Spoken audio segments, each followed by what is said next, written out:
This weekend, Line of Duty star Adrian Dunbar swapping blue lights for stage lights. His sellout West End show, Kiss Me Kate, hits the big screen. Adrian joins me now. That's impressive. Yeah, Very it was great impressive. fun, Lorraine. You looked as if you were having an absolute ball. Yeah, we had a great time. You really did. We had a great time. One of the best things I've ever done. Oh, it's fantastic. I mean, West End debut in your 60s, that's pretty cool. I know. I mean, I was the fact that I got through it at all was great, you know. Oh, it's excellent. So, as we said, you can actually see this. If you weren't able to see the show in the West End, it's in the movies. You can see it in the movie theatres. You can go and see it in the cinema. It's opening in 500 cinemas across the UK. They've done a fabulous job filming it. I mean, sometimes you think, you know, are things going to translate well onto the stage? But they've really perfected the whole thing now. And the fact that it's a stage musical, it's a backstage musical as well. Right. So that kind of like that noise is off vibe, that kind of lends itself to being filmed. Very much and so. no, it looks great. Oh, it's fantastic. You're a man that likes a challenge. Oh, well, yeah, this is it. And pushing yourself, which is really good.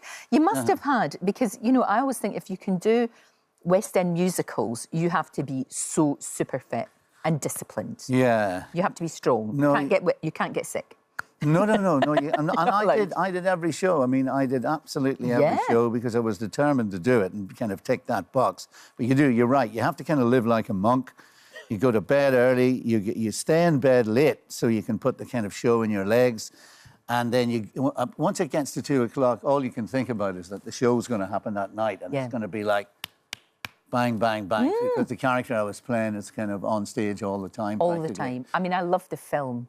It's such a great movie. And the West End show really, it takes it even further, I think. It does. You know, no, the West End show was great because we had to find a way of dealing with, you know, what looks like misogyny within the piece as well, you know. So we had to find a way of dealing with that. But we did. We found a very elegant way of doing that by allowing the audience to know that we're in on the joke. Exactly. That's how, you're so right, that's how you would be dealing with it. Now, I wasn't surprised that you had a great set of, you know, that everybody's now knowing that you can sing, because I remember ages and ages ago, when I first started doing this, you had a movie out called Hear My Song. That's right, And it was one of the first sort of, like, big premieres that I went to. And you were so kind. It was a bit significant for you, Lorraine, wasn't it? Because huge. And I love right at the start of your career.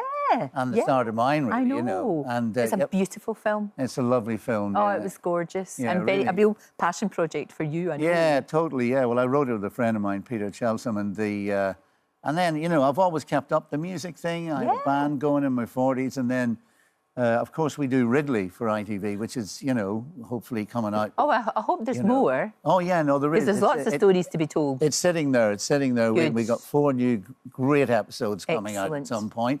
And of course, there's a musical element to that. Yeah. And so the music thing's always been there. It has always. Now, look, you're sitting here. It's inevitable. It is. You've been bracing yourself. I'm so sorry. But I have to ask you about Line of Duty, because the three of you are such good pals. We are, and every time you meet up, and I remember that, you were all sitting in one of those tuk-tuks in the Soho, singing and having a ball, because you're great mates. But as soon as the three of you are spotted out together, everybody goes, oh, they're filming a new series of Line of Duty. Oh, my gosh. Please tell me there's a little bit of hope that it might. Oh, no. Do you think? Oh, yes. Everybody wants to, right? I think everybody wants to. I think there's more than a little bit of hope that it's going to happen. It's just, you know, when the powers that be, the grown-ups, decide to make an announcement about it. I mean, you know, I mean, we don't want to tease the British public forever about it. It's like, you know, we want it to happen. Everybody wants it to happen. So let's make it happen. It just depends when all the stars align, and of course Jed has to write it. He's got to write it, that's true. So we have to lock him in a shed. We have to put him in the shed at the bottom of the garden and tell him to get on with it, you know, but hopefully, you know. It would be great, because the thing is about those characters, we feel we know them. Yes, that's we do, and especially your, I mean, thank goodness it wasn't you, it wasn't Tate. I mean, I couldn't have coped if he had been the bad one. Honestly, I couldn't have coped. I couldn't have coped. If he turned out to be H, I would be like, oh no, it cannot be. But thank goodness it wasn't. But that's not to say there's so much more that we want to know. Yeah, we want to know absolutely. about that person. There definitely is somewhere else for it to go. Yeah. And but I'll tell you what, everybody's going to be watching, of course, I'm a Celeb. I don't imagine you would want to do that yourself. But you are... There's a good mate of yours in there, isn't there? Barry's in it. Yeah.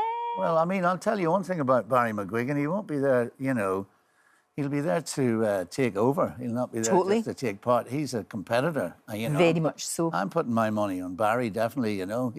He'll be good. But as he said himself, I read something where he said himself, it's the mental end. It won't be the physical thing for him because he's always been really unbelievably fit. So it'll be the mental thing for Barry. We'll see how that goes. Yeah. That should prove very interesting. I think he'll be great. I mean, he's got a million stories to tell. What a life he's living. He's got an incredible amount of stories. I grew up watching him. You know, he was phenomenal. He was absolutely brilliant. But people might annoy him. That's the only thing. Well, you know, folk don't annoy Barry McGuigan. Whatever you do. You know what? No, you don't want to be annoying. You don't want to be annoying him. You don't. Not a good idea. Not a good idea. Well, look, I can't wait. Kiss Me Kate's going to be in the movies from Sunday, it's so we can go see. It's going to be see. out there, yeah, and it's you know, it's going across the world as well. It'll be in Australia and America because of Stephanie Block, who is the other lead in it. You know, she's big Hollywood royalty, so it's got a lot of interest in the States. That's great. Yeah, and it means that we get a chance to see it. Yes, which is really good. That's it's a brilliant idea. Yeah. And as you say, it works really well on screen, so it's good. So nice to see you. You too, Lorraine. Thanks very much for having us on. Phone up Jed, lock him in a shed with lots and lots of blank paper and a wee typewriter, if that's how he does it, and get him to write the next one. Okay. Thank you. Thank you very much.